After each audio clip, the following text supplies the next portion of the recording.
Wait, Hermione? Oh, girl. Oh, well spotted. Can we run around? Oh.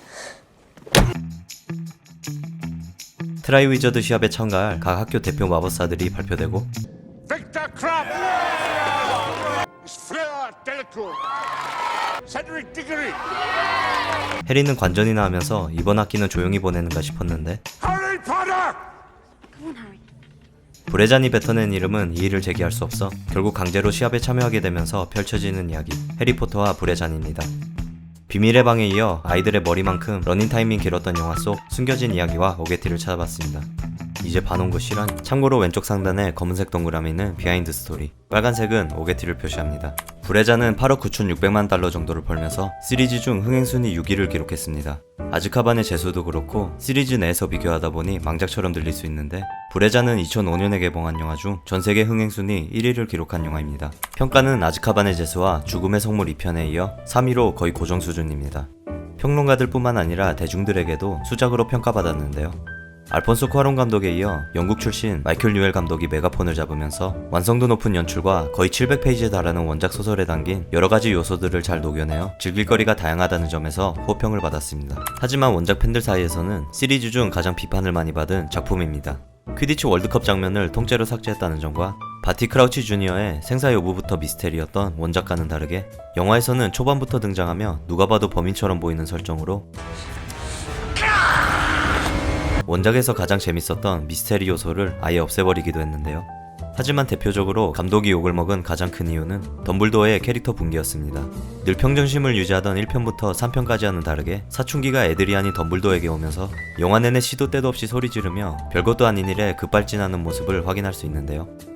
한 6차 성징, 특히 그 중에서 가장 화제가 되었던 이 장면. 원작을 보면 해리가 브레잔에 본인의 이름을 넣었는지 차분하게 물어봤다는 표현을 쓰는데 Harry, did you put your name in a goblet of fire? No, sir.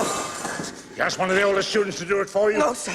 You're absolutely sure? 이런 식으로 원작과 비교하는 덤블도어 영상은 유튜브에 꾸준히 올라오면서 화제가 된 적도 있습니다. Dumbledore cleared his throat and read out, Harry Potter. Harry Potter! 이 설정이 팬들에게 특히나 아쉬웠던 이유는 마지막 장면에서 매드아이 교수를 사칭한 크라우치 주니어를 보고 찐으로 빡친 덤블도어는 단 한 방에 제압해버리는데요. 원작에서 해리는 왜 덤블도어가 볼드모트도 두려워하는 마법사인지 처음으로 깨달았다고 써져 있지만 영화에서 덤블도어는 늘 화나있던 다른 장면들과 별반 다를 게 없어 임팩트가 그만큼 줄었다는 점에서 덤블도어의 명장면이 될 수 있었던 만큼 팬들의 아쉬움도 컸던 것 같습니다. 앞서 말했듯이 해리포터 시리즈 세계관에 대한 이해도가 많이 부족했던 유엘 감독은 트라이 위저드 첫 번째 관문인 용과 전투를 벌이는 장면에서 금지된 숲으로 들어가 전부 불태워버리는 정신나간 연출까지 생각했지만 다행히 주변에서 말렸다고 합니다. I was going to have the dragon burn down a forest, and everybody was looking at me saying, 시합에 참가할 보바통 학생들을 소개하는 장면에서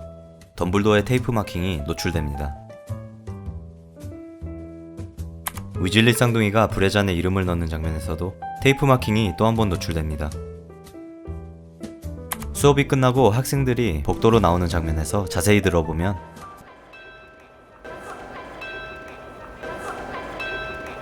번역하면 내 다음 수업은 루핀 교수야 라고 하는데 아즈카반의 제수에서 늑대인간으로 들통난 루핀은 교수직을 그만두었다는 것을 알 수 있습니다.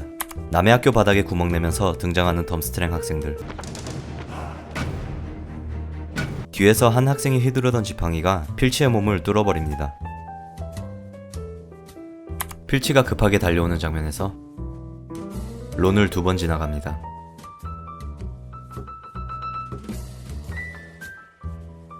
첫 시합에서 성질 더럽기로 유명한 헝가리안 혼테일용과 처음으로 마주치는 해리. 살짝 쫄렸는지 대역을 먼저 내보냅니다.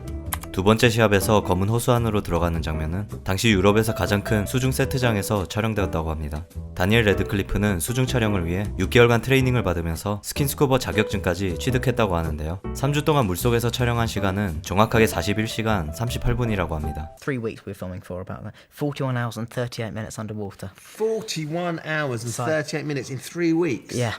두 번째 시합 중 호수에서 간신히 빠져나온 해리.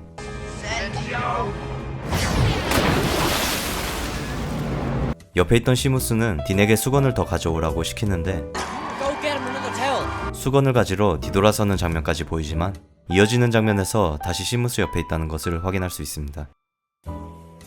결국 헤르미온느가 자신의 수건을 덮어주는데 막상 주니까 추웠는지 다시 뺏어갑니다. 그리고 줬다 뺏었다를 여러 번 반복합니다. 프레드가 론에게 건네준 편지가 이어지는 장면에서 글씨체부터 위치까지 전부 다르다는 것을 확인할 수 있습니다. 해리가 덤블도어 기억 속을 엿보는 장면에서 뒤에 있던 엑스트라 배우가 자리에 앉는 것을 확인할 수 있는데요. 이어지는 장면에서 다시 반복됩니다. 그리고 와이드샷으로 넘어갈 때 해리 옆에 앉아있던 덤블도어를 자세히 보면 대역인 게 심하게 티납니다. 배우 케이티 롱이 맡은 초챙이 등장하는 첫 작품입니다. 해리포터 시리즈에서 최초로 등장한 동양계로 어느 쪽 동양인지는 밝혀지지 않았지만 초챙이라는 이름 자체가 한국, 중국, 일본 어디에도 쓰지 않는 이름이라 일본은 조씨가 흔한 한국일 거라 생각하고 무도회 때 입은 드레스를 본 한국인들은 중국계로 생각하고 중국은 일본이던 한국이던 일단 중국은 아니다라는 등 여러가지 의견으로 각자가 딴 나라 사람으로 지목했는데요. 이름이 어느 나라에도 쓰이지 않는다는 점과 동아시아인을 비하하는 명칭을 연상시킨다는 점에서 인종차별이라는 비판도 있었습니다. 특히 최근에 원작자 J.K. 롤링이 트랜스젠더 관련 비하 발언한 바가 있어 결국 돌고 돌아 초챙이 인종차별 관련 사건도 다시 주목을 받았는데요. 15년 전의 일이 다시 커지자 케이티 렁은 트위터를 통해 초챙에 대한 나의 생각이라는 포스팅을 올렸는데 추가 내용 없이 흑인 트랜스젠더를 돕는 단체나 프로젝트 관련 링크를 여러 개 올리면서 트랜스젠더와 인종차별에 대한 생각을 간접적으로 표현한 바가 있습니다. 영화 초반에 라디오 속 흘러나오는 목소리는 마이클 뉴엘 감독이 직접 녹음한 거라 합니다. 라디오를 듣고 있던 할아버지가 불을 피우는 장면에서 옆에 있던 주전자를 보면 뚜껑이 테이블 바닥에 놓여져 있는데 이어지는 장면에서 뚜껑이 주전자 위에 덮여 있다는 것을 확인할 수 있습니다. 그리고 이 할아버지는 불이 켜지기도 전에 쳐다봅니다. 매드아이디의 흰옷을 입은 카메라맨이 유리에 반사됩니다. 아거스 필치의 고양이 눈이 붉은색이었던 기억이 없어 전편을 찾아봤는데 아즈카반의 제소에서는 노란 눈이었던 것을 확인할 수 있는데요.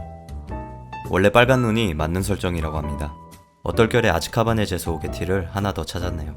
두 번째 시합 전에 헤르미온느와 해리가 대화를 나누는 장면에서 해리의 안경에 알이 없는 것이 심하게 티납니다. 해리가 시리우스에게 편지를 써서 보낼 때 이름을 쓰는 장면과 헤드위그가 물고 있던 편지를 비교해보면 글씨체와 두께가 다르다는 것을 확인할 수 있습니다. 시리우스에게 답장이 온 편지를 여는 장면에서 해리가 편지의 끈을 풀어서 버리는데 이어지는 장면에서 편지에 다시 붙어 있습니다. 내빌목에 걸려있던 구두의 위치가 장면마다 살짝 다릅니다. 제가 음악 전공은 아니지만 아무리 들어도 색소폰은 들리지 않습니다. 세 번째 시합 전에 마법사들이 등장하는 장면에서 드럼을 치던 아이가 음악에 곧 잘 맞춰서 치다가 이어지는 장면에서 갑자기 지멋대로 치기 시작합니다. 세드릭 아빠가 안아주면서 말할 때 오디오는 들리지만 입이 안 움직입니다.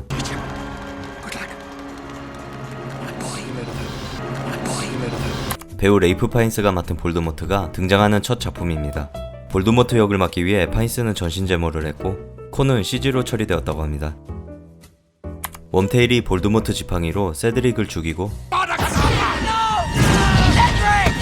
왼쪽 주머니에 집어넣는 것을 확인할 수 있는데요. 나중에 볼드모트가 지팡이를 돌려달라고 하자 오른쪽 주머니에서 꺼냅니다. 퀴디치 월드컵이 시작하기 전 원작에서는 나름 중요한 역할을 했던 도비와 윙키가 잠깐 등장하는 것을 확인할 수 있습니다. 8편의 영화 중 개인적으로 가장 재밌게 봤던 해리포터와 불의 잔 영화 속 숨겨진 이야기와 오게티를 찾아봤습니다. 재밌게 보셨다면 구독과 좋아요 부탁드리고 다음 영화 불사조 기사단으로 찾아뵙겠습니다.